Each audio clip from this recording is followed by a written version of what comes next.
কৃষ্ণকথা চ্যানেলে আপনাদের সকলকে স্বাগত। কিভাবে পুরীতে প্রতিষ্ঠিত হলেন জগন্নাথদেব? তখন দাপর যুগ, কুরুক্ষেত্র যুদ্ধের পর অনেক দিন কেটে গেছে।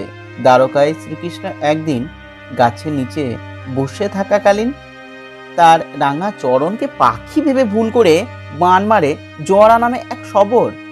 শ্রীকৃষ্ণের মৃত্যুর খবর পেয়ে অর্জুন ছুটে এলেন দ্বারকায়। দেহ সৎকারের সময় অর্জুন দেখলেন গোটা দেহটা পুড়লেও নাভি দেশ পুড়ছে না। তখনই হয় দৈববাণী, ইনি সেই পরম ব্রহ্ম। অর্জুন একে সমুদ্রে নিক্ষেপ করো, সমুদ্রেই ওর অন্ত শয়ন। অর্জুন তাই করলেন। ঢেউয়ের মাথায় ভাসতে ভাসতে এগিয়ে চলল পরম ব্রহ্ম সেই নাভি, আর তাকে লক্ষ্য করে সমুদ্রের তীর ধরে ছুটে চললেন সেই শবর, যার বাণে মৃত্যু হয়েছে শ্রীকৃষ্ণের। দ্বারকা থেকে পুরী পর্যন্ত ছুটে অবশেষে সেখানেই শ্রীকৃষ্ণকে স্বপ্ন দেখলেন তিনি। তার স্বপ্নে দেখা দিয়ে শ্রীকৃষ্ণ বললেন, কাল ভোরে আমাকে তুলে নে, এখান থেকে তোর বংশধর শবরদের হাতেই পুজো নেব আমি। সেই থেকে নীল মাধব রূপে তিনি পূজিত হতে থাকলেন শবরদের কাছে। এরপর এলো কলিযুগ। কলিঙ্গের রাজা তখন ইন্দ্রদুম্ন দেব। ভগবান শ্রীবিষ্ণুর ভক্ত ইন্দ্রদুম্ন শ্রীক্ষেত্রে একটি মন্দির গড়ে তুললেন। এখন আমরা তাকে চিনি জগন্নাথ ধাম রূপে, কিন্তু সেই মন্দিরে তখন বিগ্রহ নেই। রাজসভায় একদিন কথা প্রসঙ্গে তিনি জানতে পারলেন শ্রী বিষ্ণুরই এক রূপ হলো নীলমাধবের রূপ। অমনি চারিদিকে লোক পাঠালেন রাজা। বাকিরা খালি হাতে ফিরে এলেও ফিরলেন না বিদ্যাপতি। তিনি জঙ্গলের মধ্যে পথ হারালে তাকে উদ্ধার করে নিজের বাড়ি নিয়ে এলেন শবররাজ বিশ্বাবসুর কন্যা ললিতা। ললিতার প্রেমে পড়লেন বিদ্যাপতি। বিয়ে হলো দুজনের। বিয়ের পর বিদ্যাপতি দেখলেন রোজ সকালেই শবররাজ কয়েক ঘন্টার জন্য কোথাও যান। রোজ সকালে কোথায় যান বিশ্ববসু? স্ত্রীকে প্রশ্ন করে বিদ্যাপতি জানতে পারলেন যে জঙ্গলের মধ্যে একটি গোপন জায়গায় নীলমাধবের পুজো করতে যান শবররাজ বিশ্ববসু। উৎসাহিত হয়ে উঠলেন বিদ্যাপতি। নীলমাধবের সন্ধান যখন পাওয়া গিয়েছে তখন আর ছাড়া যাবে না বলে ঠিক করলেন তিনি। নীলমাধবকে দর্শন করার বায়না ধরলেন তিনি। বিশ্ববসু প্রথমে রাজি না হলেও অবশেষে মত দিলেন, তবে শর্ত দিলেন যে বিগ্রহ পর্যন্ত চোখ বেঁধে যেতে হবে বিদ্যাপতিকে। জামাতা হলেও বিদ্যাপতিকে কোনোভাবে নীলমাধবের সন্ধান দিতে রাজি ছিলেন না তিনি।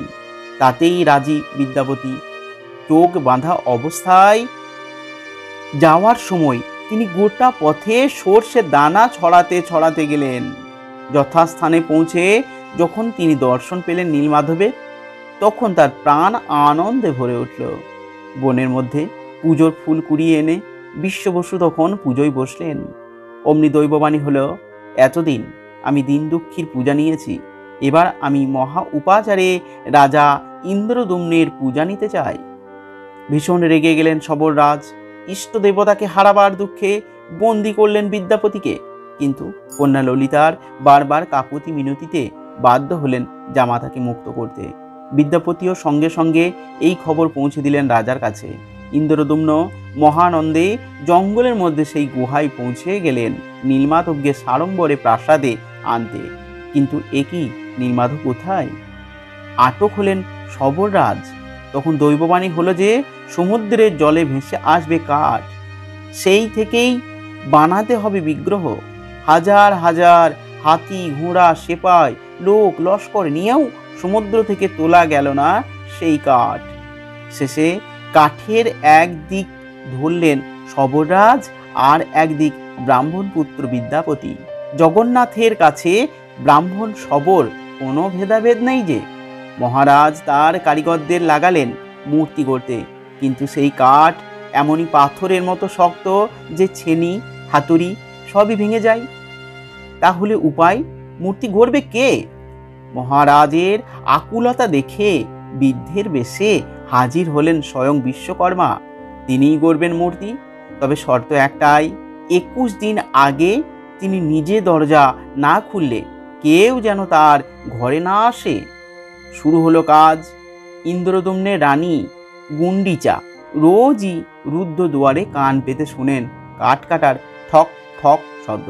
14 দিন পর হঠাৎ রানী দেখলেন রুদ্ধদ্বার কক্ষ একদম নিস্তব্ধ। কি হলো? কৌতূহল চেপে রাখতে না পেরে রানী মহারাজকে জানাতেই ইন্দ্রদম্ন খুলে ফেললেন কক্ষের দরজা।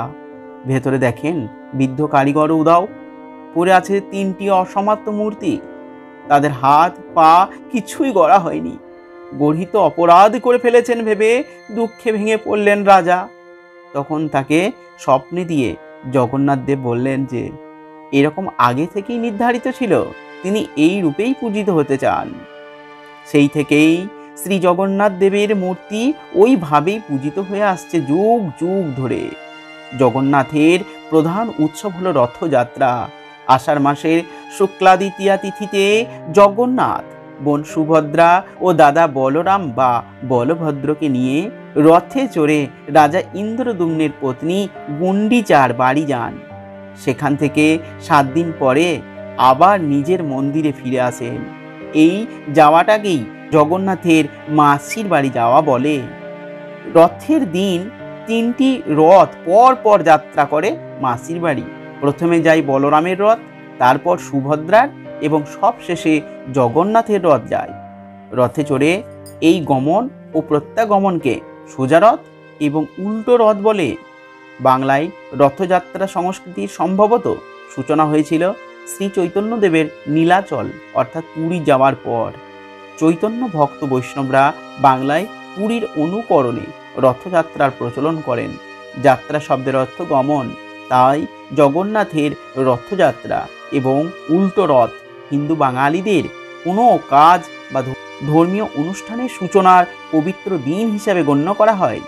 বাঙালির অন্যতম শ্রেষ্ঠ উৎসব দুর্গাপুজোর সূচনাও হয় এই রথ কিংবা উল্টো রথের দিন।